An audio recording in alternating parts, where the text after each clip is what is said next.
എല്ലാ സെറ്റുകളിലും ഒരു ജാഗ്രതാ സമിതി രൂപീകരിക്കാൻ തീരുമാനിച്ചിരിക്കുന്നു. ലഹരിക്ക് എതിരായി നമ്മുടെ നാട് ഇന്ന് നേരിടുന്ന ഏറ്റവും വലിയൊരു വിപത്താണ് മയക്കുമരുന്ന് ഉപയോഗം, ലഹരിയുടെ ഉപയോഗം, മയക്കുമരുന്നിന്റെ വ്യാപനം എന്നുള്ളത് നമുക്കറിയാം. ഇവിടെ മാധ്യമപ്രവർത്തകരൊക്കെ ഉണ്ട്. ഇത്തരം ചർച്ചകളിൽ ഏറ്റവും ആദ്യം വരുന്നൊരു പേര് സിനിമ പ്രവർത്തകർ, സിനിമാ രംഗം എന്നുള്ളതാണ്. അത്തരം ചർച്ചകളുടെ വസ്തുതകളെ പറ്റി ഞങ്ങൾക്കും സംശയമുണ്ട്. ഈ ഊതിപ്പെരിപ്പിച്ച കണക്കുകൾ എത്രത്തോളം ശരിയാണ്, വിവരങ്ങൾ എത്രത്തോളം ശരിയാണ് എന്നുള്ളതിൽ ഞങ്ങൾക്കും സംശയമുണ്ട്. പക്ഷേ സർക്കാരിൻ്റെ പ്രതിനിധികൾ ആയിട്ട് പലവട്ടം ഞങ്ങൾ കാണുകയുണ്ടായി, സംസാരിക്കുകയുണ്ടായി.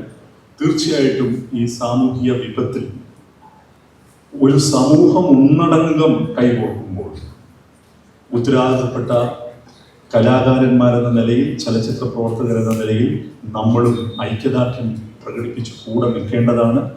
അതുകൊണ്ട് ഈ കൺവെൻഷനിൽ സുപ്രധാനമായ ഒരു തീരുമാനം ഞാൻ നിങ്ങളെ അറിയിക്കുകയാണ്. അത് ഫെഫ്കയുടെ സ്റ്റിയറിംഗ് കമ്മിറ്റിയുടെ തീരുമാനം. ഇന്നലെ ഫെഫ്കയുടെ ജനറൽ സെക്രട്ടറിമാരുടെ, എല്ലാ അഫിലിയേറ്റ് യൂണിയന്റെയും ജനറൽ സെക്രട്ടറിമാരുടെ യോഗത്തിൽ റാറ്റിഫൈ ചെയ്ത ഒരു തീരുമാനം നമ്മൾ അറിയിക്കുകയാണ്.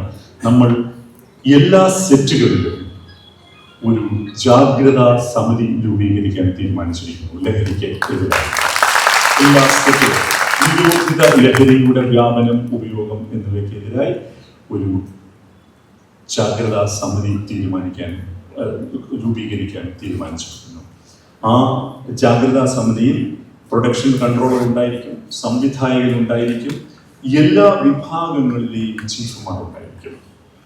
ആ യൂണിറ്റിൽ, ആ ലൊക്കേഷനിൽ നിരോധിത ലഹരിയുടെ ഉപയോഗം ശ്രദ്ധയിൽപ്പെട്ടാൽ തീർച്ചയായും ആ വിവരം അറിയിക്കേണ്ട ഫോൺ നമ്പറുകൾ ഇപ്പോൾ നമ്മൾ മാധ്യമങ്ങളിലൂടെ സർക്കാർ നമ്മളെ അറിയിച്ചിട്ടുണ്ട്.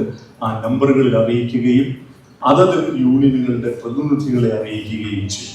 അപ്പോൾ നിയമത്തിന്റെ വഴിക്കും സംഘടനയുടെ വഴിക്കും നീങ്ങുമെന്നും നിരോധിത ലഹരിയുടെ വ്യാപനം ഒരു ക്യാൻസർ പോലെ പടരുന്നത്, സിനിമാ രംഗത്ത് പടരുന്നത് ഒരു തരത്തിലും അനുവദിക്കാൻ കഴിയില്ല എന്നുള്ളത് ഈ കൺവെൻഷനിൽ പ്രഖ്യാപിക്കാൻ ഞാൻ ആഗ്രഹിക്കുന്നു. അതിനകത്ത് യാതൊരു വിധത്തിലുള്ള വിട്ടുവീഴ്ചയും ഉണ്ടാവില്ല.